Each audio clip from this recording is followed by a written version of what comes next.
그래서 오늘은 이제 장폐색에 대한 얘기를 해드릴 거예요. 장폐색이라는 건 장이 막혔다는 얘기예요. 우리가 다른 데 통증하고는 다르게 배에서 나타나는 통증들은 좀 유의 깊게 관찰을 해볼 필요가 있어요. 왜냐하면 팔다리에서 나타나는 통증들은 그렇게 급한 통증들이 없는데 이 배에서 나타나는 통증들은 조금 급한 통증들이 있을 수가 있거든요. 그래서 그런 것들을 좀 구별하는 요령들도 오늘 같이 설명을 해드리도록 하겠습니다. 자, 우리 장이 어디에 붙어 있죠?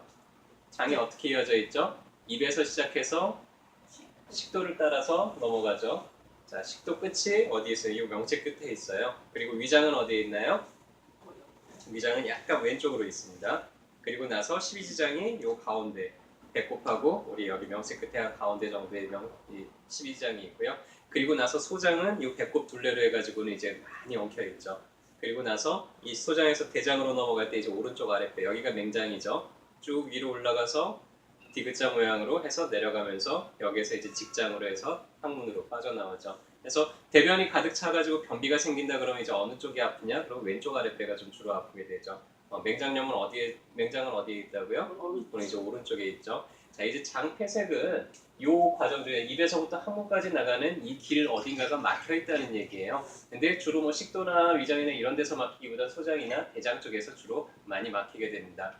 그래서 원래는 이제 음식물들이 이렇게 꿀렁꿀렁꿀렁 하면서 잘 넘어가야 돼요. 근데 음식물이 넘어가지 않고 계속 쌓여 있으니까 이제 장이 빵빵하게 부풀고 마비가 이제 일어나게 되죠.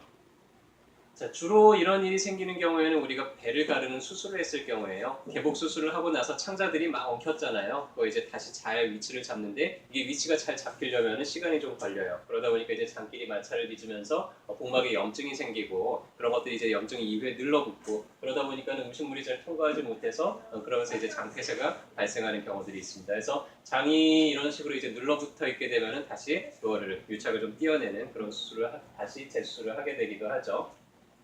자, 또 하나는 뭐 우리가 장 중첩증이라 그래요. 특히 이제 어린아이들한테 잘 발생이 되는데요. 장이 이렇게 꼬여 들어가지고 안쪽으로 쏙 들어가는 거예요. 자, 이런 경우도 있을 수 있고 장이 염전을 일으키는 경우들이 있습니다. 서로 꼬여가지고는 뒤틀려서 이렇게 막히는 경우들이 있어요. 이런 일이 생기면은 갑작스러운 통증이 나타납니다. 어마어마하게 아파요. 그리고 대변이 잘 나올까요? 안 나올까요?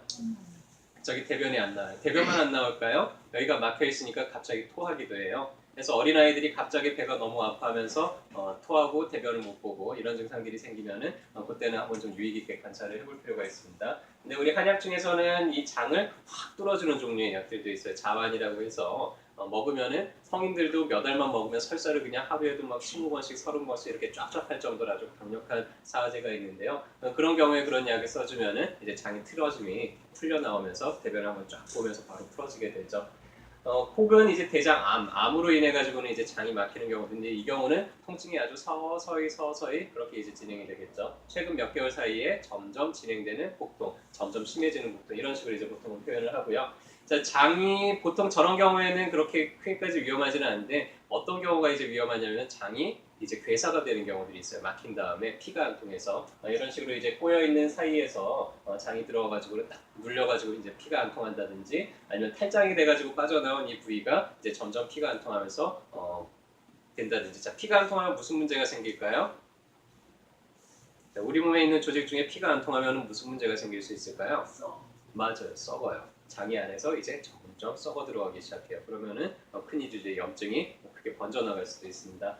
또 이 외에도 뭐 복막염 같은 게 생겨가지고 장 자체가 마비가 돼서 움직이지 않는 경우들도 생길 수가 있죠. 자, 주된 증상은 배가 무지하게 아파요.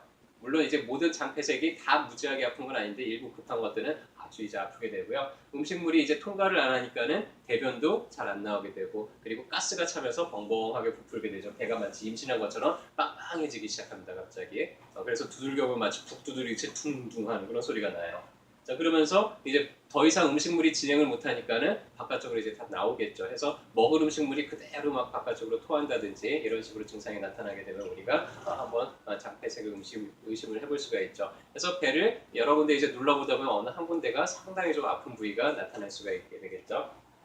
자, 그런 경우 이제 병원에 가가지고 사진을 찍어보면은 간단하게 사진상으로도 진단을 할 수가 있어요. 보니까는 까맣게 뭐가 풍선 부풀듯이 이렇게 부풀어 있잖아요. 이게 뭐냐면 장 안에 공기가 가득 차 있는 거예요. 더 이상 장으로 음식물이 통과하지 못하니까 가스가 가득 차가지고는 사진만 찍어보더라도 이렇게 부풀어 있는 걸 보고 우리가 장이 막혔구나라는 것을 알 수가 있겠죠. 그러면 이제 병원에서는 이런 경우에는 돈요강을 산입을 해가지고 이 안에 있는 가스들을 좀 빼줘요. 일단 가스가 빠지고 나면은 뱃속이 좀 편해지게 됩니다. 그리고 대체적으로는 탈진이 되지 않게, 왜 음식물을 우리가 소화시킬 수가 없잖아요. 금식을 하고 탈진이 되지 않게 이제 수액을 꽂아놓고 그러고 며칠 기다리다 보면 이제 저절로 풀리는 경우들도 많고요. 그렇지 않은 경우에는 좀 유착이 심하다 이런 경우에는 이제 응급으로 다시 개복해서 수술을 해야 되는 경우도 생길 수가 있습니다. 그래서 어린아이들 같은 경우에 그렇게 배가 갑자기 아파서 그런데 토하고 설사를 한다 그러면은 배를 만져봐가지고 만약 그렇게 가스가 차 있는 소견이 있다 그러면은 저희 쪽에서 이제 주는 응급으로 쓰는 약들이 있어요. 그래서 보통 그렇게 하고 나서 해결되는 경우들이 많고요. 그렇게 토하고 배가 아픈데 그래도 잘 먹어야 해야 되나요? 아니면 밥을 금식을 해야 되나요? 막 토하고 설사한단 말이에요. 이럴 때일수록 잘 먹어야 돼 하면서 억지로 자꾸 먹여야 될까요? 아니죠. 그럴 때는 일단 잠깐 금식을 하면서 상황들을 지켜봐야 돼요. 그래서 아이들 자체도 혹은 그런 상황이 생겼을 때 그 환자들은 뭔가 먹고 싶어 하지를 않을 거예요. 근데 그럴 때 억지로 먹게 되면 안 되겠죠. 자, 개복 수술을 하고 난 다음에 배를 가르고 나면 엄청나게 피가 많이 보여요. 그리고 이런 것들을 잘 제거를 해주고 이런 걸 이제 우리가 어혈이라고 하는데 잘 제거가 되면 괜찮은데 개복 수술하고 난 다음에 바로 굳어지지는 않더라도 시간이 지나면서 이게 또 이렇게 유착이 되거나 폐색이 되는 경우들도 있어요. 그래서 그렇게 큰 수술을 받고 난 다음에는 한의원에 오셔가지고 한 번 정도 이런 어혈들도 쭉 풀어주고 그 다음에 그런 후유증들 남아있지 않게 또 기운을 북돋워주는 그런 종류 약들을 써주면은 우리가 이제 수술 후에 어떤 그런 후유증도 막으면서 기분도 빨리 회복을 할 수가 있겠죠. 그래서 저희가 날마다 알려드리는 이런 내용들이 여러분들하고 여러분들 주변 분들 건강을 지키는데 좀 도움이 됐으면 좋겠습니다. 감사합니다.